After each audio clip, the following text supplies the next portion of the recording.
some among them were potentially dangerous. Most were loyal. But no one knew what would happen among this concentrated population if Japanese forces should try to invade our shores. Military authorities therefore determined that all of them, citizens and aliens alike, would have to move. This picture tells how the mass migration was accomplished. Evacuation. More than 100,000 men, women, and children, all of Japanese ancestry, removed from their homes in the Pacific Coast states to wartime communities established in out-of-the-way places. Their evacuation did not imply individual disloyalty, but was ordered to reduce a military hazard at a time when danger of invasion was great. Two-thirds of the evacuees are American citizens by right of birth. The rest are their Japanese-born parents and grandparents. They are not under suspicion. They are not prisoners. They are not internees. They are merely dislocated people, the unwounded casualties of war. The relocation centers are supervised by the War Relocation Authority, which assumed responsibility for the people after they had been evacuated and cared for temporarily by the Army. A relocation center, housing from 7,000 to 18,000 people, the entire community bounded by a wire fence and guarded by military police, symbols of the military nature of the evacuation. Each family, upon arrival at a relocation center, was assigned to a single-room compartment, about 20 by 25 feet. Barren, unattractive. A stove, a light bulb, cots, mattresses, and blankets. Those were the things provided by the government. In 1942, the United States government forcibly relocated over 112,000 Japanese nationals and Japanese Americans to remote housing facilities called war relocation camps for the purpose of detainment, re-education, and forced labor. Of those interned, 62% were United States citizens. President Franklin Roosevelt authorized the internment with Executive Order 9066, allowing military commanders to designate military areas as exclusion zones. This power was then used to declare the entire Pacific coast as an exclusion zone, forbidding people of Japanese descent to live within these areas, unless, of course, they were held in war relocation camps. In 1944, the Supreme Court upheld the constitutionality of these exclusion zones, and in 1945, after 2.5 long years of imprisonment, the interns were finally released. The United States government issued no formal apologies, but did present each former inmate with exactly $25 in cash and a train ticket home, if they were lucky enough to still have one. 43 years later, in 1988, President Ronald Reagan would sign a bill that formally apologized for the internment of Japanese Americans on behalf of the United States government, and finally granted reparations to survivors. The language of the bill stated that government actions of the 1940s internments were based upon 3 criteria: racial prejudice, wartime hysteria, and a failure of political leadership. So what is most important in this bill has less to do with property than with honor. For here we admit a wrong. Here we reaffirm our commitment as a nation to equal justice under the law. In 2001, following the attacks of September the 11th, our government again went into open roundup mode, detaining and imprisoning thousands of United States citizens, again seemingly based upon the same 3 criteria used to intern Japanese Americans: race prejudice, war hysteria, and a failure of political leadership. Let there be no argument. The United States government has put its own citizens in detention centers. The justifications for doing so range from personal prejudices based upon political and religious grounds to wartime frenzies and fears of future terrorist attacks. In a time of great crisis, the impossible becomes possible. Is it possible that internment camps are being built in the United States today? Is it possible that history will repeat itself?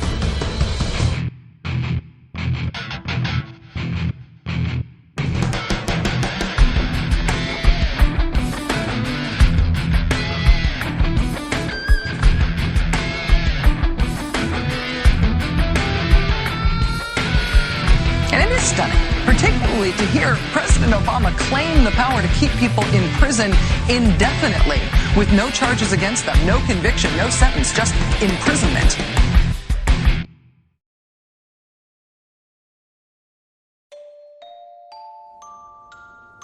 Well, we used internment camps here in the United States during World War II, and we interned Japanese Americans, or Americans, I should say, to be more correct, Americans of Japanese descent. And these people were cordoned off for the duration of the war. Background checks could have been done. They could have been released or cleared out of those facilities.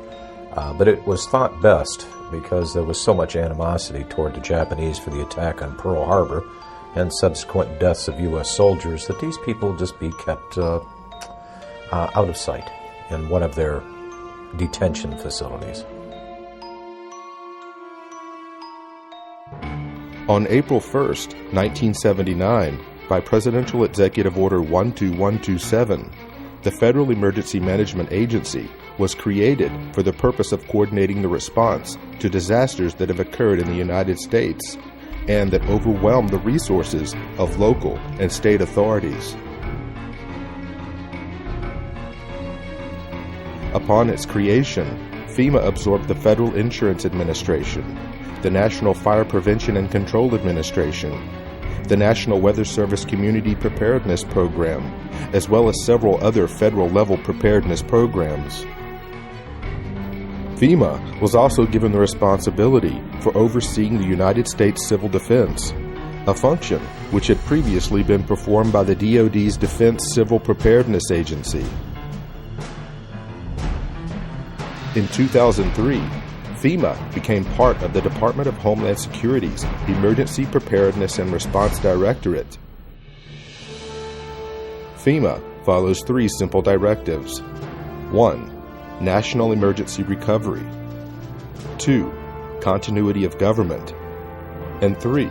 Combating perceived threats to the existing social and political order.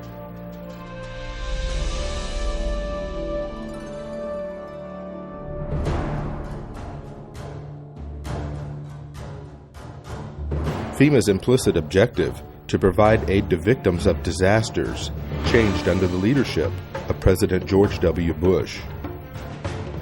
Although some may argue, prior to the Bush administration, FEMA's reaction time for responding to and the handling of national emergencies was beginning to improve. But in 2003, President Bush would shift the focus of responding to emergencies in America by placing FEMA under the umbrella of the Department of Homeland Security, whose stated objective was and still is to protect our nation from dangerous people. Did the Bush administration's war on terror mentality take priority over the government's emergency response to provide aid to victims during a national disaster? We're fighting evil. And I remember my first words to him were, Mr. President, my estimate is that 90% of the population of New Orleans has now been displaced. 90%? Yes, sir, I believe it is that bad. That's how bad it is. I really thought that would get just the whole mechanism of the federal government to come charging in, is once again this mentality that it's a natural disaster. It's a hurricane. It's not Al-Qaeda. The most important job of government is to protect the homeland. In the midst of a searing heat wave, Jefferson County residents lined up in their cars for food and water, wondering what took so long. Slow.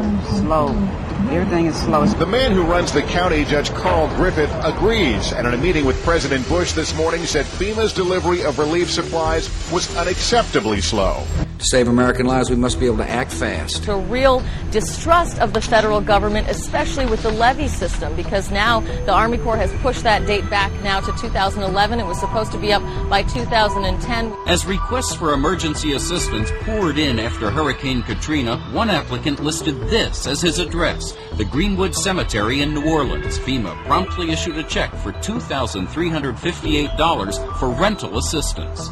That's just one of thousands of examples of alleged fraud and abuse described in a new report by the investigative arm of Congress. Cost to taxpayers about $1 billion. The examples are so egregious that what they tell us is that FEMA didn't perform even basic checks to safeguard taxpayers' money. Well, today the outrage spread to Congress where House members accuse FEMA of a cover-up. 2 years after Katrina, 76,000 FEMA trailers are still being used to house families who lost their homes. Many of the trailers have high levels of formaldehyde, which can result in dangerous respiratory problems. 3 of my children began having severe nosebleeds several times a week. It got so bad that this past Tuesday I actually had to go to the emergency room. Several deaths may well be linked to toxic levels of formaldehyde gas. It is a sick organization. And it has totally lost the confidence of the people of America. Overnight, FEMA decided to stop issuing debit cards at Houston shelters, but almost no one there hoping for a card had any idea. Pile everybody up in the van and come up here and we can't even get what they said we was going to get. Even Houston's relief coordinators told FEMA a heads up would have been helpful. We just made sure everyone understood that every time they change their mind in Washington, D.C., it affects people here that are trying to deal with tens of thousands of people. We're talking about damage from Hurricane Rita last year, 2 devastated schools, and kids and parents waiting for help. A few months ago, the folks at FEMA told the schools, one in Iberia Parish and one in Vermilion Parish in Louisiana, that they would get millions to relocate to higher ground. FEMA even helped them draw up the plans. And then FEMA took it back. Endless delays, he says, caused by FEMA, which just last week delayed money for rebuilding yet again. They're more worried about their own positions in FEMA, their own salaries, than the recovery process down here. There is a new hitch to report about those infamous FEMA trailers. After spending nearly $3 billion taxpayer dollars to buy them, it turned out many went unused, and now FEMA is unloading them at bargain basement prices while other people need them. After a lengthy investigation, the congressional architects of the Department of Homeland Security concluded today that FEMA, the agency that is supposed to respond to hurricanes and national disasters, should be taken out of the mammoth Homeland Security bureaucracy, disbanded, then put back together in a better way and placed under direct control of the president during emergencies. A Senate report on the government's response to Hurricane Katrina says FEMA is so far beyond repair that the agency should be scrapped. It said that agency failed, in its view, to anticipate and then respond to Katrina. FEMA is discredited, demoralized, and dysfunctional. FEMA is discredited, demoralized, and dysfunctional.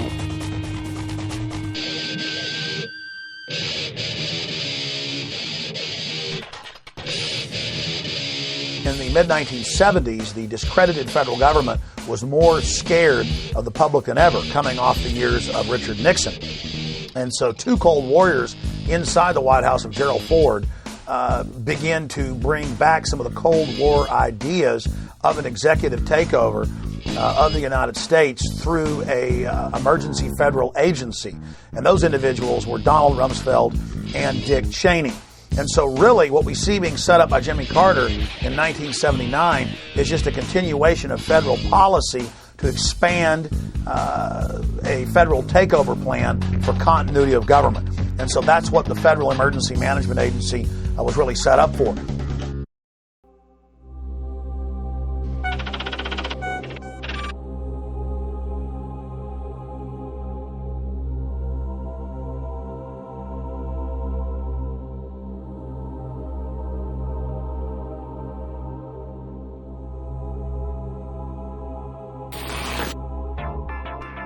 Colonel North, in your work at the NSC, were you not assigned at one time to work on plans for the continuity of government in the event of a major disaster? Mr. Chairman. I believe that question touches upon a highly sensitive and classified area, so may I request that you not touch upon that, sir? One of the programs that got exposed during Iran-Contra was Rex 84. And Congressman Jack Brooks, in those hearings, brought up the fact that in reality, FEMA was a cover for a huge continuity of government program in case the American people ever rebelled. And that was the architecture or the blueprint for the illegitimate shadow government to fully take over the functions of the entire federal government, suspend the Constitution, suspend the Bill of Rights, and arrest whoever they wanted to. And FEMA was going to control the camps that the people were going to be put into. And FEMA would be the main governmental institution with different directors over every agency. And now when you watch FEMA on television, it's always a colonel or a general or an admiral in uniform who's over the different departments. The martial law portions of Rex 84 were outlined in a 1982 memo written by FEMA Deputy John Brinkerhoff. Martial law was to be declared in the event of a national crisis, yet the plan did not define the term national crisis. The plan allowed FEMA to take control of both federal and state governments, appointing military commanders to replace duly elected officials.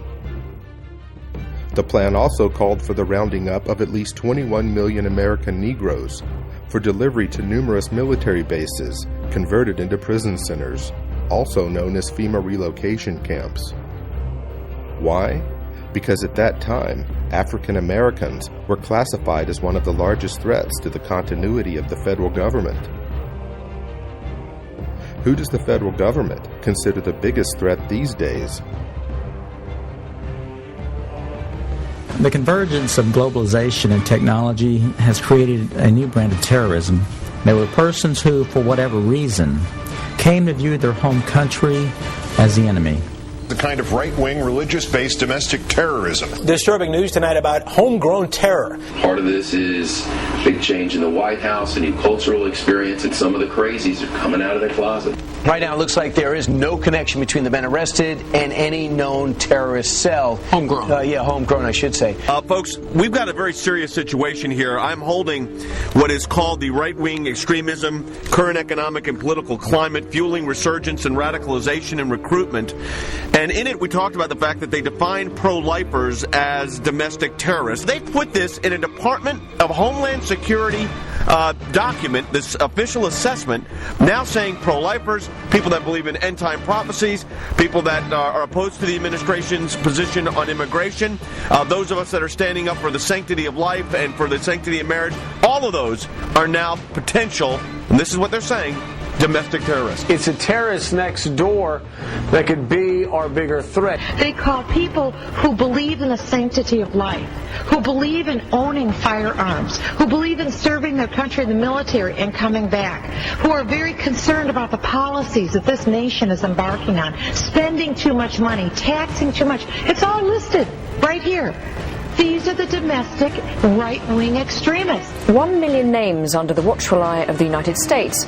America's so-called terrorist watch list has hit the record number according to one of the country's most prominent civil liberties groups. That's a lot of people to keep track of. They're adding new people all the time. It's a secret list that you don't know really quite how one gets on and you don't know how you get off.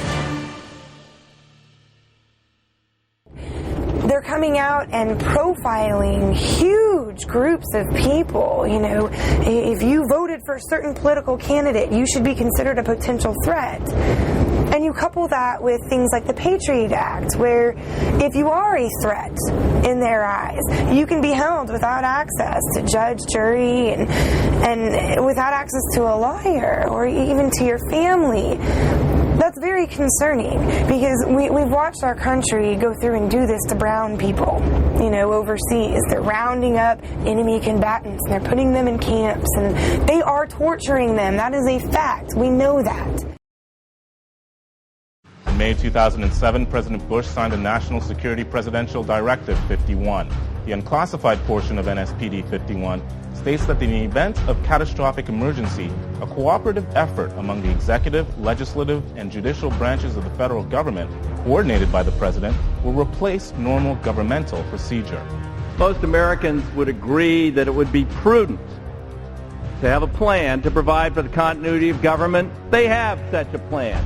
They introduced a little sketchy public version that's clearly inadequate and doesn't really tell us what they have in mind. But they said, don't worry, there's a detailed classified version. But now they've denied the entire Homeland Security Committee of the United States House of Representatives access to their so-called detailed plan to provide for continuity of government. They say, trust us. Trust us. George W. Bush or Barack H. Obama, the corruption, the tyranny just expands like PDD 51, where the president says, Congress, you have no authority over any way the government runs ever again during an emergency. The presidency runs everything. You are literally titular. You are a figurehead. You are ceremonial. And congressmen then on the Homeland Security Committee, as high a level clearance as the president, said, we want to see the entire PDD 51. And the White House says, no, you don't get to see it because PDD 51 removes you from that process. This is high treason against the people.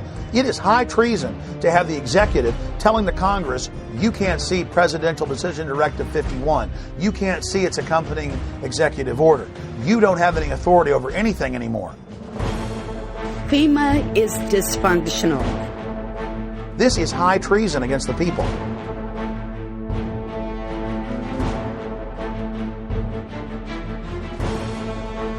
The FBI's counterintelligence program was a series of covert and often illegal programs conducted by the United States government and aimed squarely at investigating and disrupting dissident political organizations within the United States. According to a Senate Select Committee study chaired by Senator Frank Church, and including such members as Phil Hart, Walter Mondale, and Barry Goldwater, the FBI's motivation for conducting these programs was protecting national security, preventing violence, and maintaining the existing social and political order.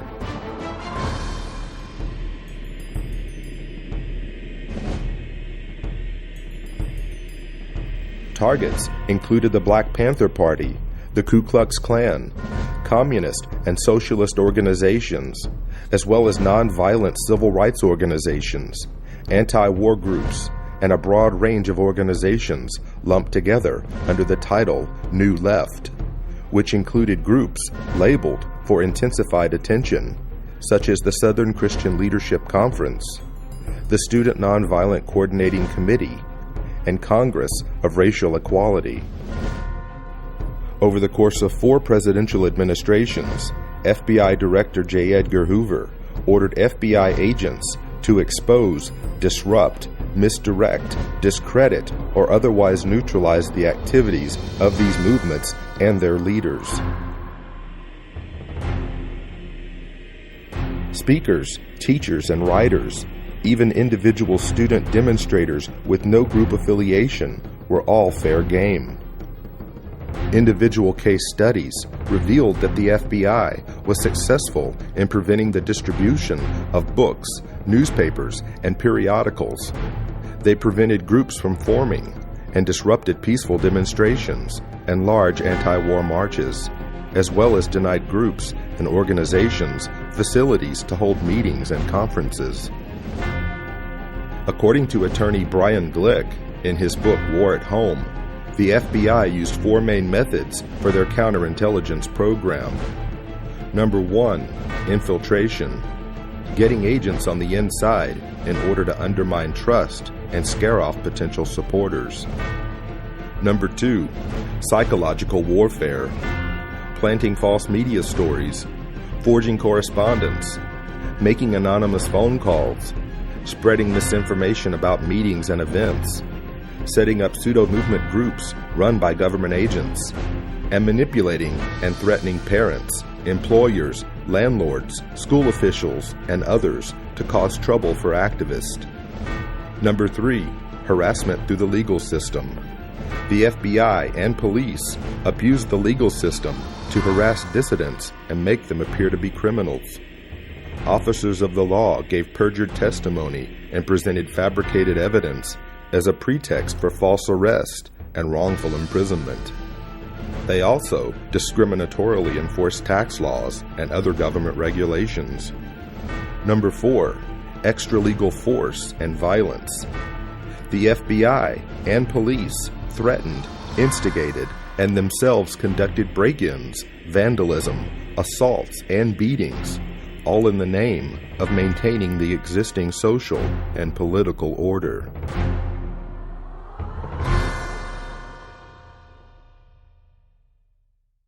Increased security for 4 New Jersey Supreme Court justices after their home addresses were revealed in a webcast by a self-proclaimed white supremacist.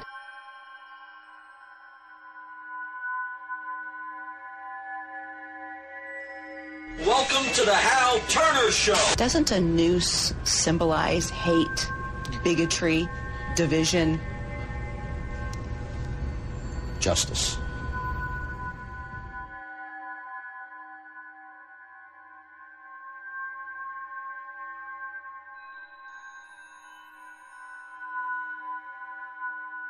Who are you? Where are you calling from? Hola, this is Pedro. Spick, From San Diego. Don't call my radio show anymore, you filthy spick animal.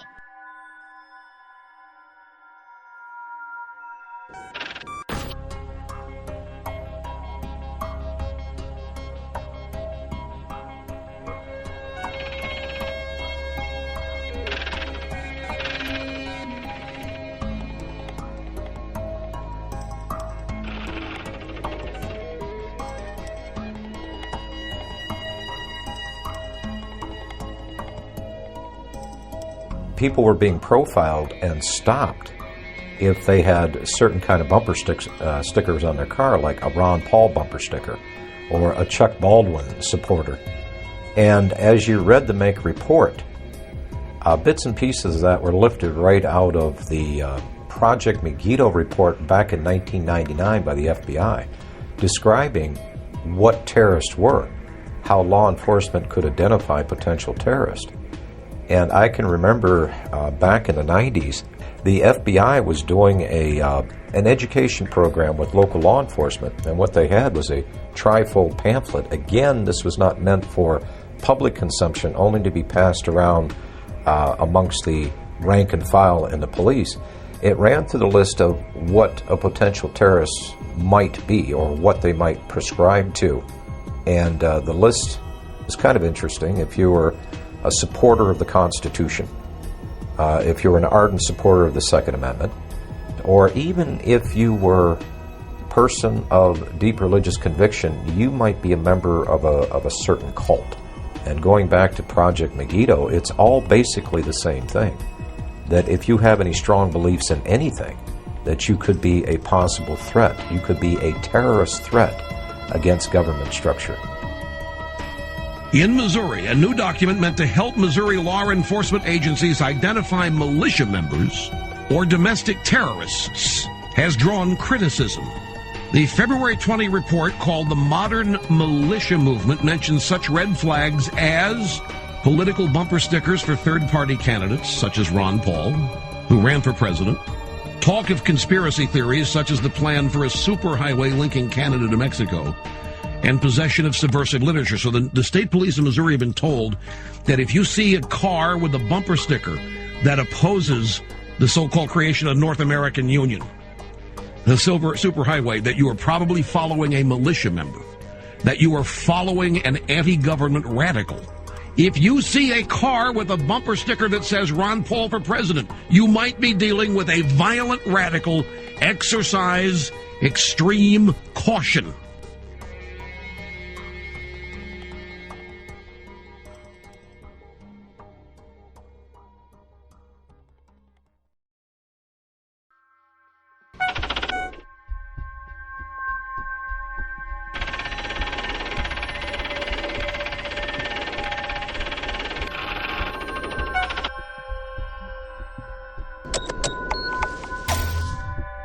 We do know that 28% of their funding comes from the Department of Homeland Security.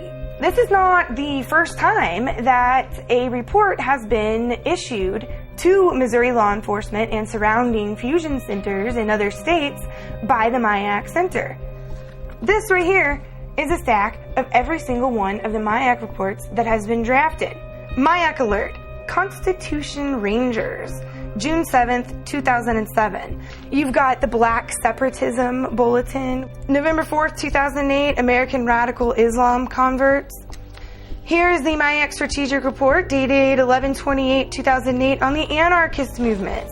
You've got it on the Modern Committees of Safety, Voice of the People, or Militias in Disguise. That's January 9, 2009, which came out right before the infamous MIAC Strategic Report on the Modern Militia Movement. So they've been producing these documents for quite some time. If the people profiled in this document could be considered a potential threat to law enforcement, that means they could be considered a potential domestic terrorist.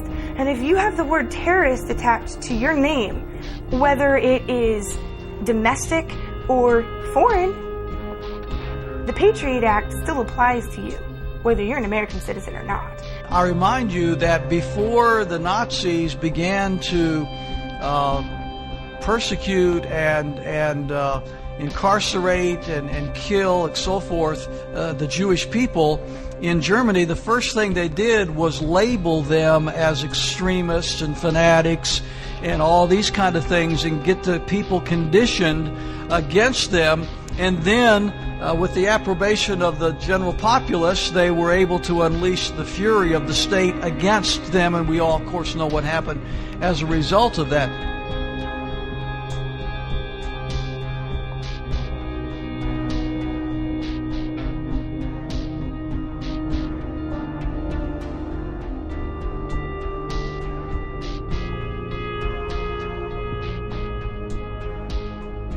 Is that the face of a terrorist that they had to know where their cash came from? Again, it's turning more into fascism. It's one thing for them to make sure you don't have a gun or a bomb in your pocket.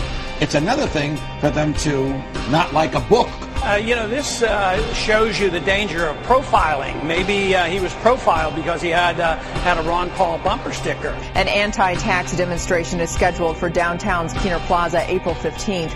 But charges are flying that one of the organizing groups is an extremist anti-government group. The Southern Poverty Law Center and the Anti-Defamation League have their own opinions about the Constitution Party. I think we'd consider it a fringe right-wing political party that we consider to have extremist roots. When we talk about the New World Order, it is mimicking, if not duplicating, language that comes out of organized white supremacy.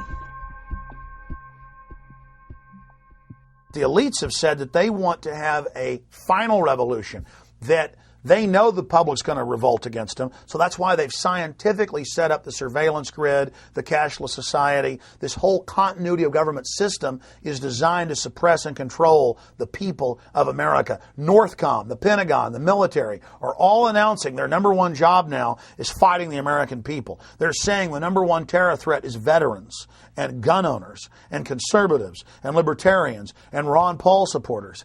And I've been sent secret Army documents, we call the phone numbers and they're accurate and real, where I'm being watched at In the Fed protest, where we peacefully go out and demonstrate. And now even the ACLU has written letters saying, why is the Pentagon watching U.S. citizens? Why are you listing any protest as an act of terrorism? The real terrorists are the people that have hijacked our nation that would dare say the First Amendment is terrorism.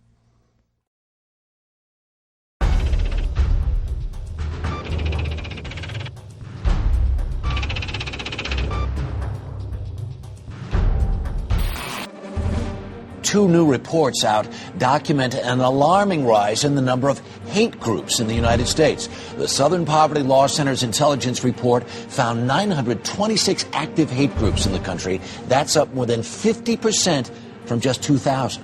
Morris Dees is the founder of the Southern Poverty Law Center. He joins us from Montgomery, Alabama. Good morning, sir.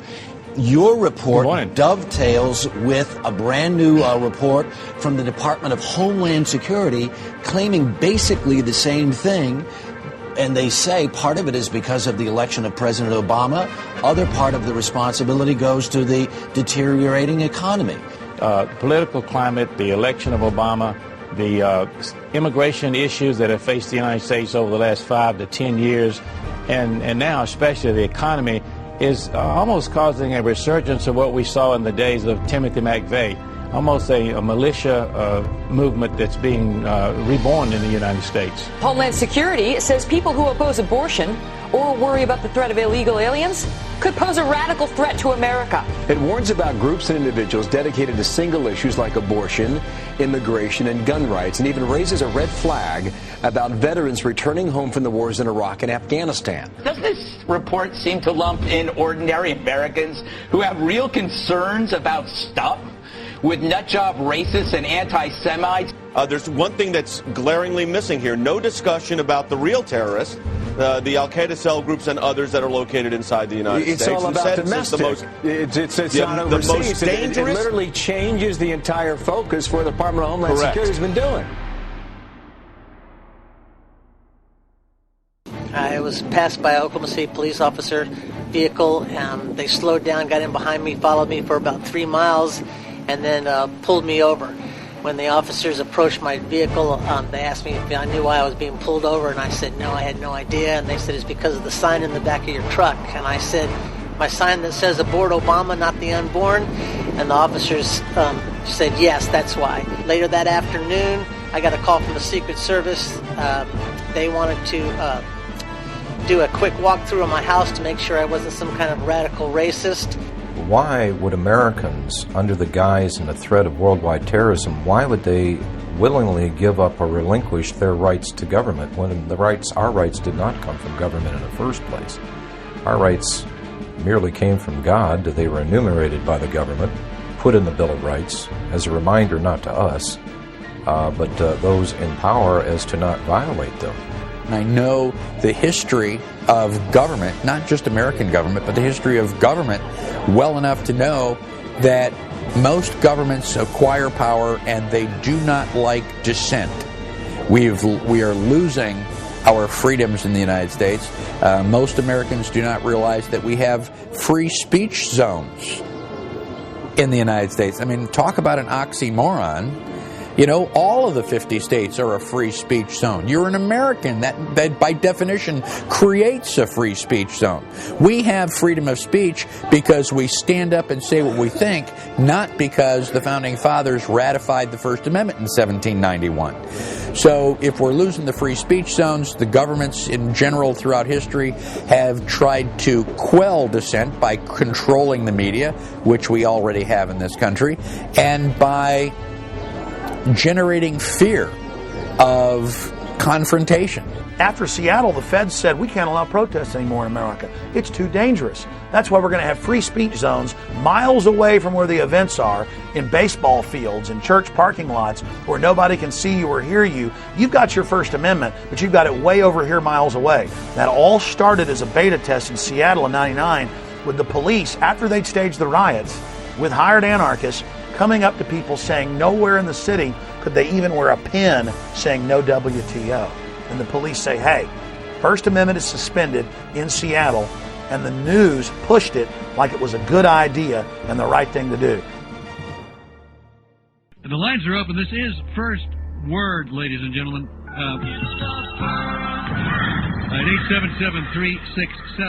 877-367-2526. Whatever's in your head, call and share it at this moment. Hello. Yeah, how you doing, Al? My name's Austin from Florida. I was recently looking around on the Army's website, Army.mil, and I came across this document called the Civilian Inmate Labor Program. This was put out in 2005, and I was just reading over the first couple pages. Just in the first couple pages, this document on the Army's own website talks about converting military bases and installations into giant prisons and establishing civilian inmate labor programs. Have you ever heard of this? No.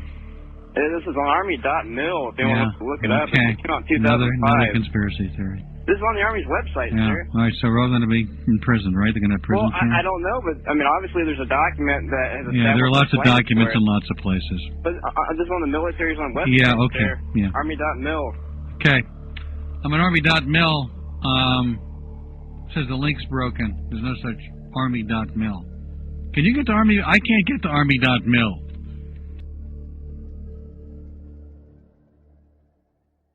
Army Regulation 210-35. Now, this was set up in 1986 secretly. And for 10 plus years, it was secret. And in 1997, Bill Clinton declassified this, and we were the first major radio show to cover it. Since then, it's been expanded. This lists 12 camps to hold American citizens that have been built by the United States Army. And ladies and gentlemen, some of these facilities have U.S. citizens in them now. But it's all being done administratively. To beta test the Army running camps, they did deals with the federal government and now states to take prisoners convicted in the civilian courts and to then stick them on U.S. military bases administered by the Bureau of Prisons but operated by the U.S. Army. So see, they're taking state and federal prisoners and sticking them under Army control and building these civilian inmate labor camps all under Rex 84 right out in the open, and no media will ever touch this.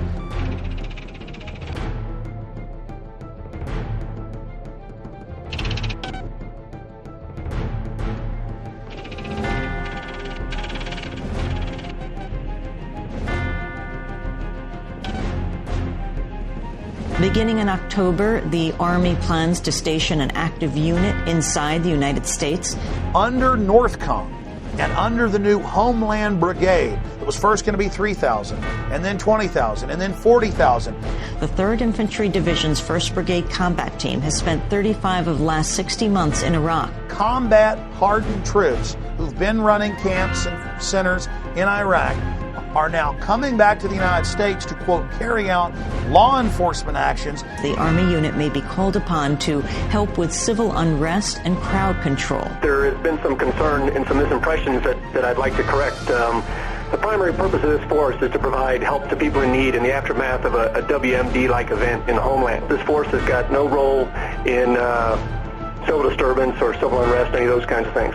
The Army Times reporting, quote, they may be called upon to help with civil unrest and crowd control or to deal with potentially horrific scenarios, end quote. NORTHCOM, the Northern Command that came into being in October of 2002, when that came in, people like me were concerned that the Pentagon was going to use its forces here in the United States, and now it looks like, in fact, it is, even though on its website it says it doesn't have units of its own. Now it's getting a unit of its own. And the Army Times said during civil unrest inside the United States that the Army's new job would be engaging the American people. The Posse Comitatus Act of 1878 generally prohibits federal uniformed services from carrying out domestic law enforcement duties, except in cases expressly authorized by the Constitution or an act of Congress.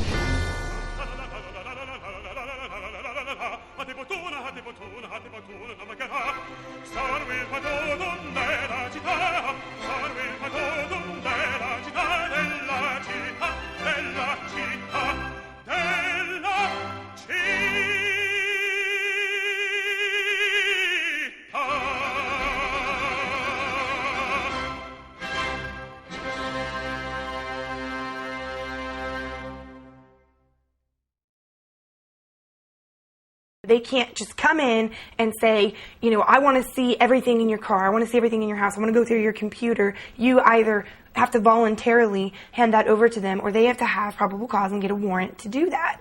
So it's very clear that the government does not have the authority to be spying on us. That was not the intent of our founders when they created this system of government. Over the last decade, we've seen the introduction and enactment of some of the most dangerous legislation ever to be conceived by our elected officials, who have not forgotten who they serve, but only now reveal to the American people, through the fruit of their own actions, that our rights and our freedoms are secondary.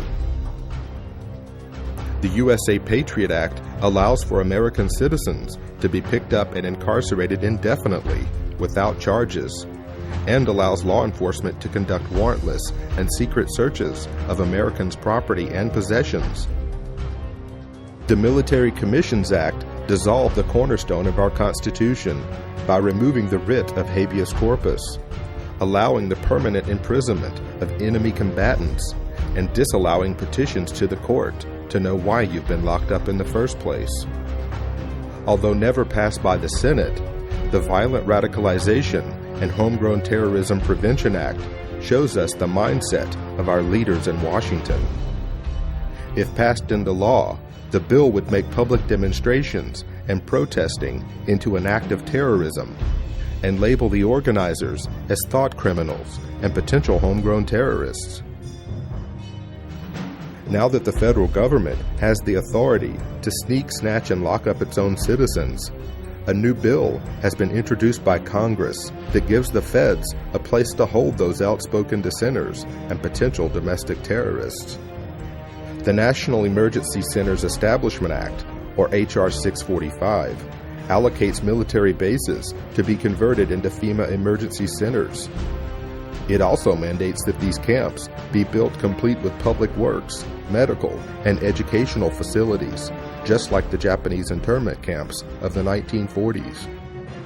Why is the media on one hand saying there are no FEMA camps, but on the other hand, legislation has been introduced to build them? H.R. 645, titled the National Emergency Centers Act, directs the Secretary of Homeland Security to establish national emergency centers throughout the United States. It's all being done for your own good. The bill directs these camps to be built in existing military installations, whether operational or not, for the stated purpose of providing temporary housing and to meet other appropriate needs as determined by the Secretary of Homeland Defense. Here's H.R. 645 legalizing what has already been developed, what's already been paid for by FEMA. And that is these FEMA camps for everybody's safety, these FEMA camps for everybody's comfort, these FEMA camps that the people need during emergencies. The government doesn't build things that are not needed or that there aren't contingency plans that say there's a reason for them. Also, it's been reported by WorldNet Daily that the Department of Homeland Security has already awarded nearly a $400 million contract to Halliburton to build some temporary detention centers on an as-needed basis. We know this is their main attack profile, is old, shut-down bases. And so you go point them out and go, look, the barbed wire's facing in, or look, this is a designated FEMA camp. And they say, well, where are the people? Where are the people in the camp? The point is, it's a designated facility for that. Conceivably, these are the kinds of camps that could be used for political dissidents, just like occurred in Nazi Germany. I got a feeling in the next few years that you may start to see some American citizens end up in these camps for questioning the government. The president can declare a national emergency, and it can be anything. It can be a hurricane, or it can be political protests or civil disorders like we saw in the race riots. I think the government's anticipating that there's going to be a increased reaction against the economic downturn, and this could lead to the kinds of street riots and protests we've seen in countries such as France. If we do not have a government which is controlled and limited by the Constitution, then our personal motives and preferences are irrelevant. It doesn't matter if you have freedom of speech if you're in a FEMA concentration camp. It doesn't matter. You're certainly not going to be allowed to have a gun inside a concentration camp. And, all of our rights are predicated on a free America. And if we don't have a free America, all of the other questions become moot. Don't these companies have a responsibility morally if they're in there building camps and building shackles and building barbed wire facing in to speak out and say this is unconstitutional in the United States? Well, of course they do. But Kellogg Brown and Root was connected to some of the contracting that went on at Camp X-Ray, Guantanamo Bay in Cuba. So this is their business. I talked to the Department of Homeland Security spokespeople, and they affirmed the contract with this KBR, the former Halliburton company, was in place. The Department of Homeland Security was ready to build these contingency as-needed detention centers anywhere in the country in the event of any kind of a national emergency, including natural disasters or, again, riots or protests. Just because you think someone might commit a crime doesn't mean that they have done anything, and does not mean that you have the right to punish them for what you think they are going to do. In our system of government, you're supposed to be innocent until you are proven guilty, not guilty until you're proven innocent. And so if you can be declared guilty or potentially guilty before you even lift a finger, that is bordering on thought crime. That is bordering on punishing people for pre-crime.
I never understood these words before the thought police showed up at my front door. Liberty isn't something that we touch or feel or grasp in our hands. We can't taste it or smell it or hear it. It doesn't have a particular shape or size or color. It's intangible, elusive, and in constant need of nurturing, or else it withers and dies on the vines of tyranny. Modern tyranny is a lot more sophisticated than the Hitlerian or Stalin-esque things we've seen in the past. But even in Hitler's day, they knew how to sell it. And they advertised the camps as, hey, look, people don't like you here in the Warsaw Ghetto. You're not allowed to have jobs. You're not allowed to work. Get on the trains. We're coming to take you to a safer place where you're going to be able to work and be amongst your own people. They put them on trains, took them to the camps, killed the old and infirm, worked the other people to death.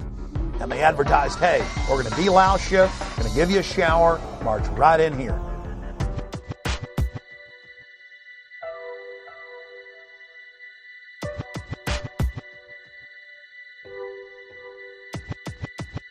You have arrived at Sobibor. You are in eastern Poland. This is a labor camp. We have brought you here to work. You will work hard, but hard work is good for the soul. So in reality, we are your benefactors. You will be housed, you will be fed. All we ask is your cooperation. If you do your job, you will have nothing to fear. You will be given postcards. Write to your relatives, friends, to tell them that you have arrived here safely. We will mail them for you. Unfortunately, there have been reports that typhus has broken out at several labor camps. We do not want typhus at Sobibor. Therefore, first you will be taken to the shower facility, where you will each have a hot shower. Naturally, men and women will shower separately. Women will have their hair cut short before they shower. While you are showering, your clothing will be disinfected. Remember, the better your behavior, the easier your stay will be. As they roll this system out, this total federalization out, they're selling it as if the FEMA camp is a place that the disadvantaged and the poor and the illegal aliens, as the economy collapses, will need to come, will need to stay. Now, in this more modern, sophisticated system, they're going to advertise the camps. They're going to show people getting the free concert, with a rock and roll star, or the Sunday night movie, or the free medical care, and they're going to be beating down the doors to get in the camps. Another way is to have an economic collapse that's fabricated. Okay, you cut lending from banks. Nobody has any money anymore. The economy tanks. Okay, then you've got massive people homeless everywhere. Then there's a problem. Economic collapse. The reaction is people get desperate and need a home. Solution is we present the home to you, which is the FEMA camp, which will be advertised as a wonderful place. Of course, it's a lie. So what you have there is they fabricate a problem to create reactions, which gives the solution they originally wanted in the beginning, which was to get everybody into the FEMA camps. That's how problem. This is the story of history. It's happened over and over and over.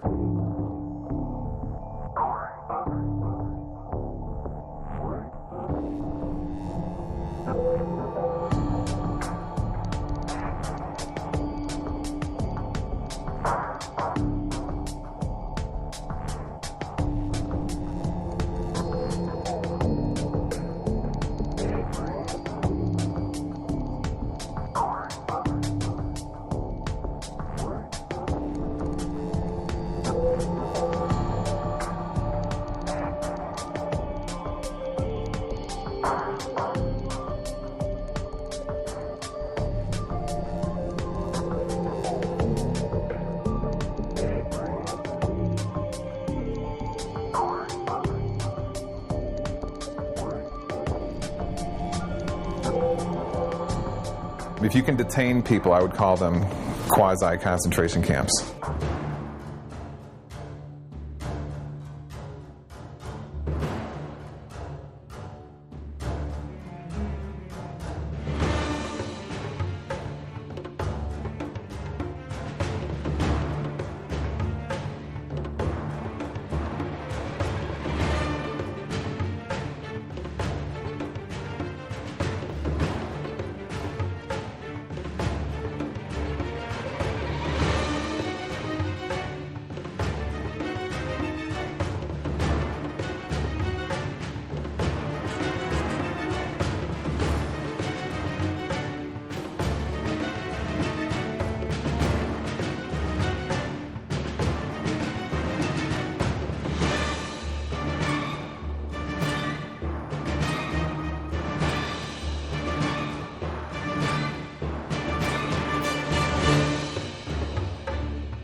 In 1999, American citizens were put in the Sandpoint Naval Brig outside of Seattle, Washington, and the news reported that FEMA was in control of the operation and was using the closed naval base as a mass prison. And the people were put in plastic handcuffs and taken indoors, inside warehouse areas that had barbed wire fences, porta potties, and cots. The same system we saw set up at Pier 57 a few years later in 2004 for the Republican National Convention in New York City. Convention protest groups are not happy with what they call a clandestine detention center. We discovered officers that had to spray tear gas to control one protester, and then at least 4 officers held down another protester. The recent discovery of a makeshift jail in Denver's warehouse district is causing outrage among some. It's a warehouse filled with makeshift jail cells to be used if there are mass arrests. It was apparently constructed to hold DNC protesters. Those cages are for the safety of law enforcement agents and those who are arrested, but Recreate 68 calls this place a concentration camp, unfit and inappropriate.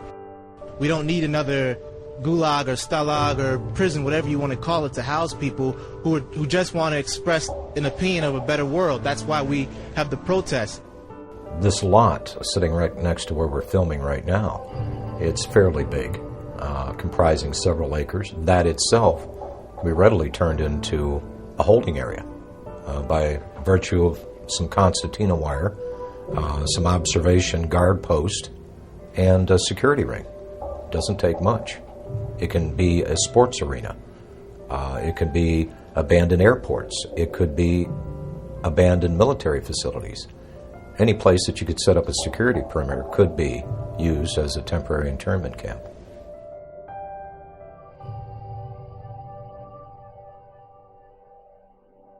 Well, it's recording. We got a FEMA RV thing right over here. I don't think that's a fake dude. I think it's a security guard. Yeah, but why is a FEMA RV parked in front of the mall? In front of the mall? In front of the closed part of the mall. That's real weird. Dude, look, it says Department of Homeland It's the Security. Department of Homeland Security parked in front of the mall? In front of that closed part, though. Can you go? No, you can go in there. What kind of...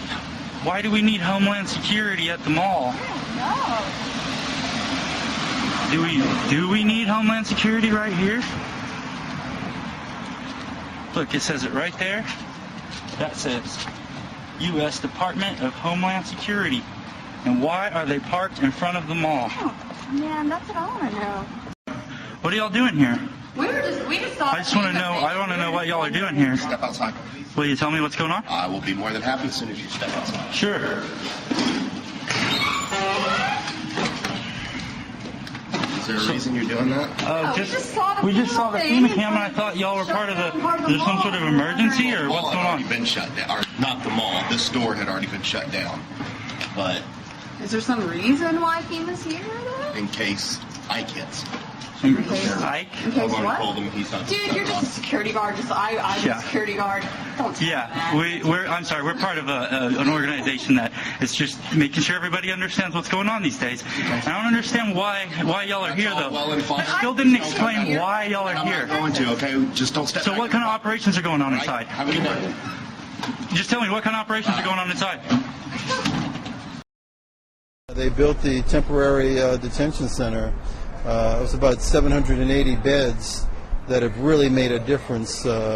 We still have a long road ahead of us, but FEMA's going to stick with us, and I know we'll make it.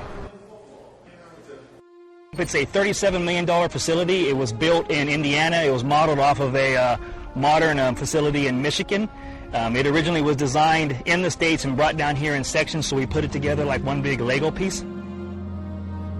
Then people started noticing on the backs of flatback rail cars these little 1- and 2-person mobile concrete jail cells. And those indeed have been manufactured by the tens of thousands and purchased by the federal government and local governments. And they've been stockpiling on county, city, state, and federal land hundreds and hundreds and hundreds per site of these little mobile concrete jail cells. So there certainly is a buildup of that type of equipment.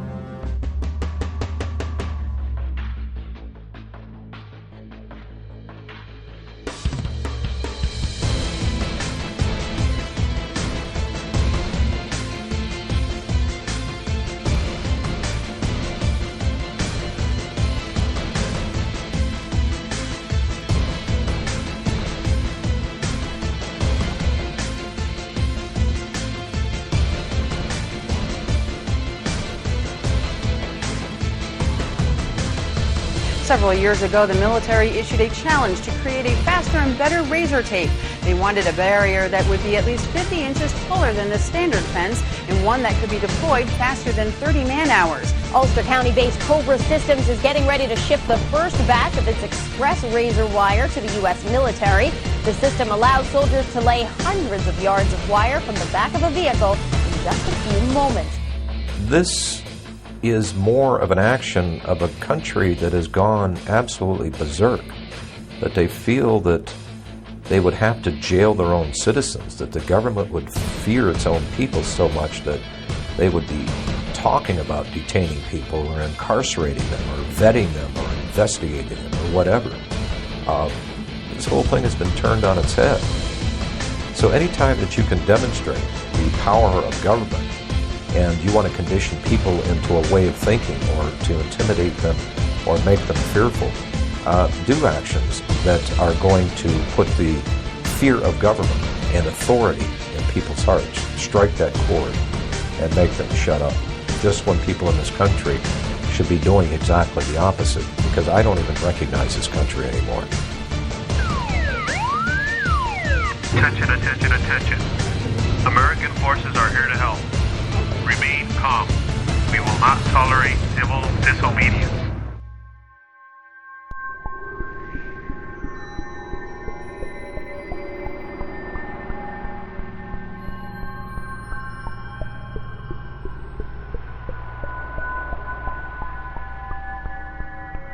Military Occupational Specialty Internment Resettlement Specialist.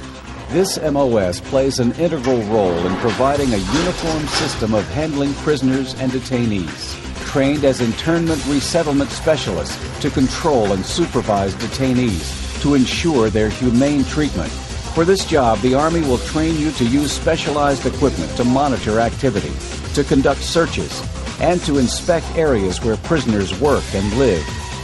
Here, you'll train to in-process prisoners and detainees and to brief them on their rights.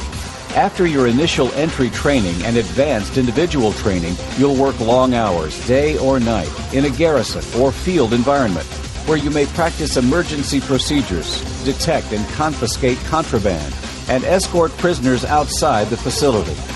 Military Occupational Specialty, Internment Resettlement Specialist.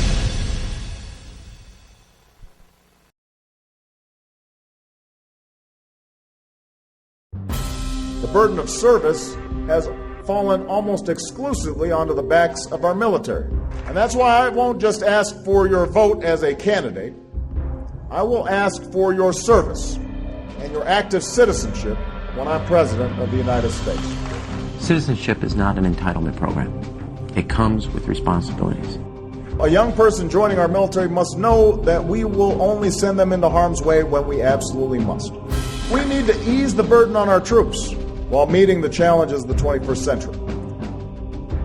People of all ages, stations, and skills will be asked to serve. Because when it comes to the challenges we face, the American people are not the problem, they are the answer. We cannot continue to rely only on our military in order to achieve the national security objectives that we've set. We've got to have a civilian national security force that's just as powerful, just as strong, just as well funded. Everybody somewhere between the ages of 18 and 25 will serve 3 months of basic training and understanding in a kind of civil defense. That universal sense of service, somewhere between ages 18 and 25, will give Americans, once again, a sense of what they are to be American and their contribution to a country and a common experience. We were taught, my brother and I, is that you have an obligation to give back.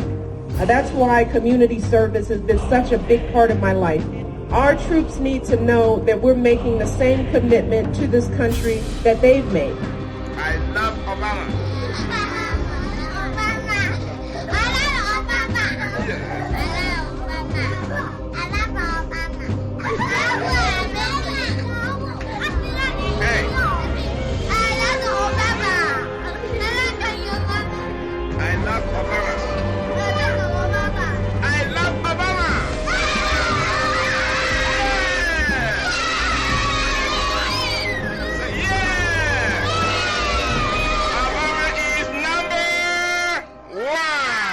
We're gonna spread happiness. We're gonna spread freedom. Obama's gonna change it. Obama's gonna lead 'em.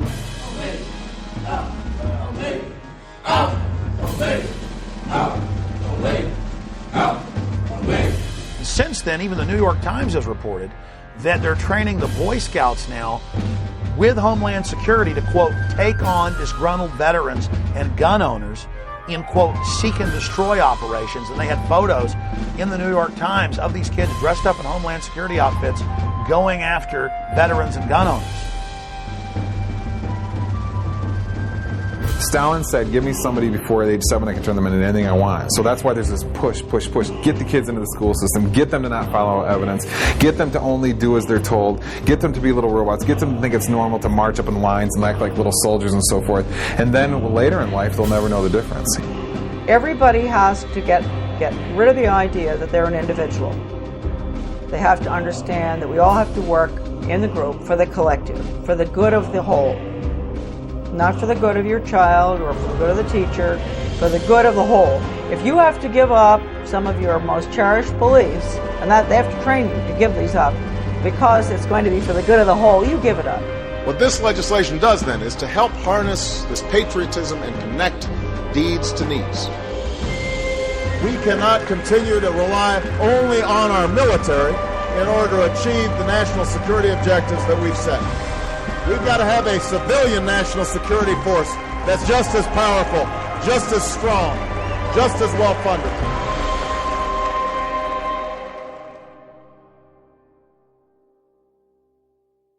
They've been turning on the American people and working against our interests for a number of years.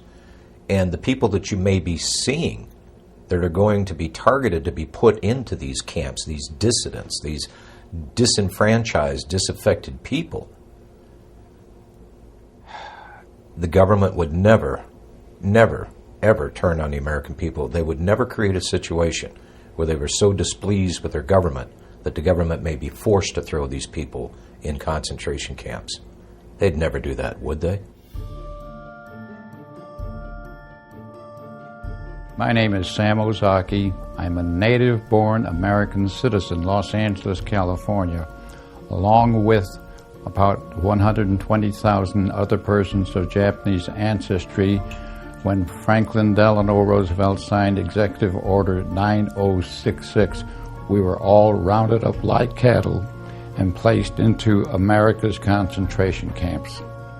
They had designated areas where people would report, and they were transported by bus to they called them assembly centers. They didn't have facilities to house 120,000 persons, so they took over racetracks, fairgrounds, places like that. Work in the camp was slave labor. In fact, they had us making camouflage nets for the United States Army. Now that was absolutely slave labor. Later on, I said we should all have refused to work and then let the Army and the government come in and do all the chores that had to be done. But as I said, we had lost all our, not only our life and liberty, but also our finances. You know, when you think about it later on, we were not much better than Hitler. On the other hand, we have to say that at least we were not gassed and murdered like the thousands that were killed, millions really, in Europe. Although I have to say that there were at least 10 persons shot and killed by American guards simply because they got too close to the barbed wire fence that was surrounding the camps. Native-born American citizens like myself were denied life, liberty, and the pursuit of happiness in total violation of all the Constitution, the Bill of Rights, and so forth. Every morning the children would stand up, face the American flag with liberty and justice for all. You know, psychologically, it really affected us. That's why, for example, I mentioned earlier on that there were many parents who never even told their children that they had been in concentration camps because they were ashamed. We should not be ashamed. It was the United States government that should be totally ashamed of their behavior and putting 120,000 persons of Japanese ancestry in America's concentration camps. And you have to be alert because it can happen again.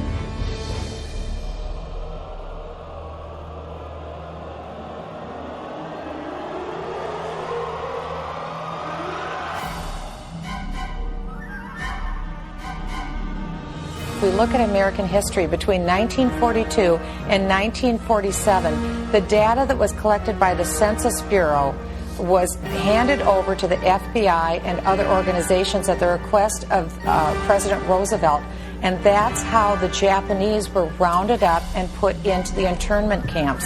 I'm not saying that that's what the administration is planning to do, but I am saying that private personal information that was given to the Census Bureau in the 1940s was used against Americans to round them up. I think there is a point when you say enough is enough to government intrusion. And you had mentioned this earlier, 28 pages. I have the survey right here, Glenn. This is the 28-page survey.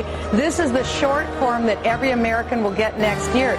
Does the federal government really need to know our phone numbers? Do they really need to know, like you said, the date and time that we leave, mental stability? You know the one question that's not on this survey, Glenn?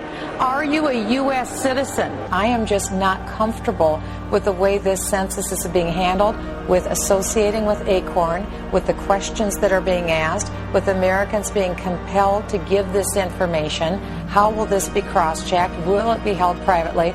It's up to a $5,000 fine. They are saying that if somebody who is connected with ACORN, now working for the U.S. Census, shows up at your door, knocks on it, and demands to know your race, your employment status, the name of everybody in your household, whether you've ever received food stamps, and your phone number, and everybody else's phone number, and you say, I'm not really comfortable giving that to you, you're going to get fined $5,000. The United States government between 1942 and 1947 passed the Second War Powers Act. They used the U.S. Census information to round up the Japanese and put them in the internment camps. Okay. Americans were told that they wouldn't have their information used against them. They did.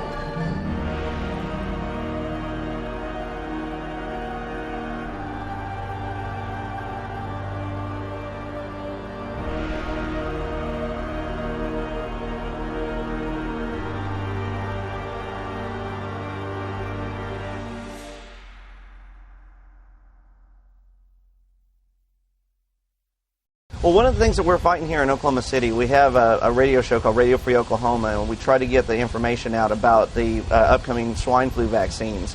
You hear that Northcom is coordinating with FEMA to work for the mandatory vaccinations. There's all the legal framework in place through the Patriot Acts and the Emergency Medical Powers Act to force these vaccines on people. And then if you deny it, you know, where are you going to go? Well, they say that you can be charged with a felony or put into a quarantine area. Now it's starting to come into view how these camps could be used.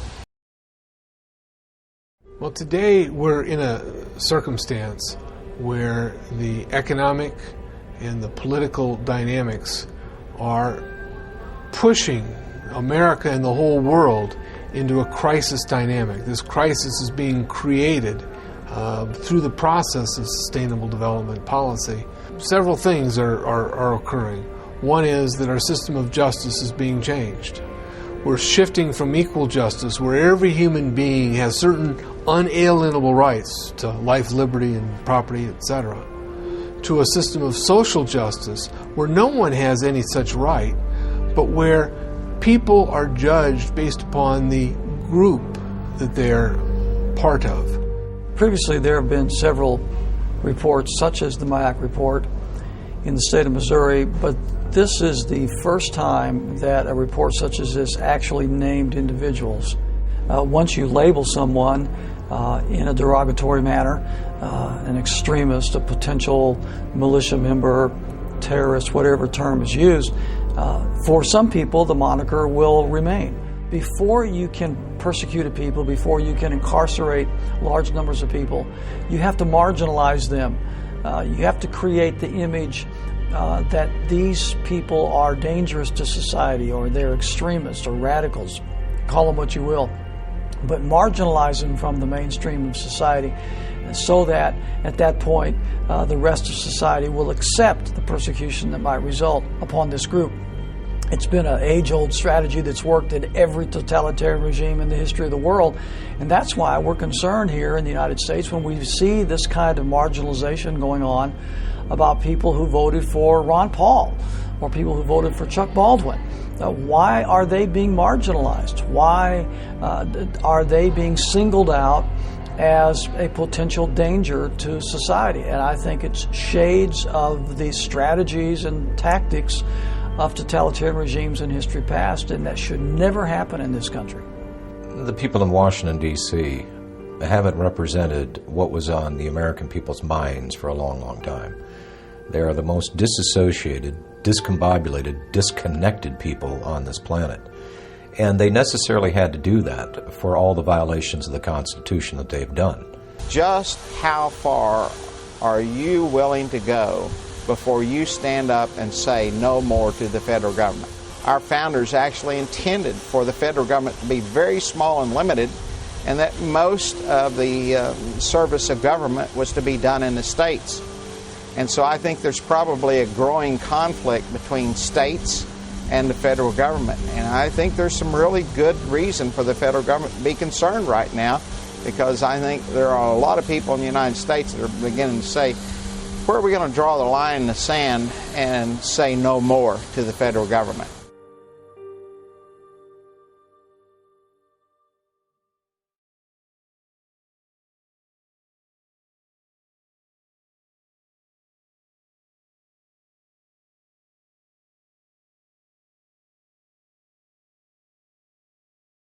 Every generation faces tyranny. Every generation faces corruption, and is forced to stand up against it or become enslaved. Our ancestors fought and died so that we'd have the little bit of liberty we have now. It is a sacred treasure. And from liberty comes all prosperity. The human race is depending on all of you out there that are seeing this information to educate yourself on the facts presented in this film and then to take action. We've got to forget about Washington, D.C. I think Washington, D.C. is too far gone. It's a cesspool of iniquity. I think it's totally and thoroughly corrupt. It doesn't matter which party you put in charge of the White House or Congress. Nothing of substance changes. I really think the power and strength of the people rests where it always has rested, and that is with the states. So we need to start putting some teeth into our state laws And we need to be electing sheriffs that are going to protect us from federal agents when they initially don't understand this because their civics lessons weren't very good in school. The 10th Amendment very clearly says any authority not granted to the federal government by the Constitution belongs to we the people and the sovereign states that make up this union. The states had all the power. They gave some few powers that are listed in the Constitution to the federal government and kept all the rest for themselves. Well, my first guest works for the people of Oklahoma, and he's trying to do right by them. But he believes it's kind of hard to do that when the federal government keeps butting into the state's business. And now he's working to pass a bill in the state of Oklahoma that would declare state sovereignty from the federal government. Well, the resolution is saying that the Constitution is the supreme law of the land and that it specifically delegates certain powers to the federal government, and all other powers are reserved to the people and the states, and that the federal government has increasingly moved out of that framework over the last several decades, and that they need to get back into that proper role. A number of states already have them. Many more are considering similar resolutions as a bulwark, proponents say, against the federal government handing down laws that they see as unfunded or unconstitutional. Ongoing pattern of overstepping its constitutional authority. Dozens of states are now considering resolutions asserting their sovereignty under the 10th Amendment of the Constitution, pushing back against Washington's intrusion into everything from land use to gun control. And there's really somewhat of an uprising in the states across the country is this federal law called the Real ID Act. Texas appears ready to declare its sovereignty again. A resolution doing just that has the unabashed endorsement of the state's governor. I believe the federal government has become oppressive. I believe it's become oppressive in its size, its intrusion in the lives of its citizens, and its interference with the affairs of our state. The bill, H.C.R. 50, is currently in Texas's House. It reasserts the constitutional guarantee of the 10th Amendment. We need to focus on our state government. We need to focus on our state legislators, the governor's mansion, the state Supreme Court, the sheriffs at the state and local level. All these agencies need to be the focus of freedom-loving people. And if you do treasure the notion that your rights are unalienable, meaning imbued in you by our Creator, and you want to defend the American circumstance, the only way we can effectively battle the Agenda 21 protocol is to do it locally. We have the checks and balances in the states to be able to maintain the freedom of our people. You get involved in your local area. I mean, that's where you can affect the most change. I don't know why we have FEMA. I don't see anything about a FEMA in our Constitution. I think it should be eliminated. We're fighting tyranny. We're standing up for liberty. We're the good guys. We have the moral high ground on our side. All you have to do is get started. Take that first step, and then you'll find that you get this momentum, and you can't stop it. We are the government. Do whatever you can to get involved and get to know what is happening in your state. Are they watching people in your state and sending information up to FBI and Homeland Security? Are you going to be profiled in a report issued by your state?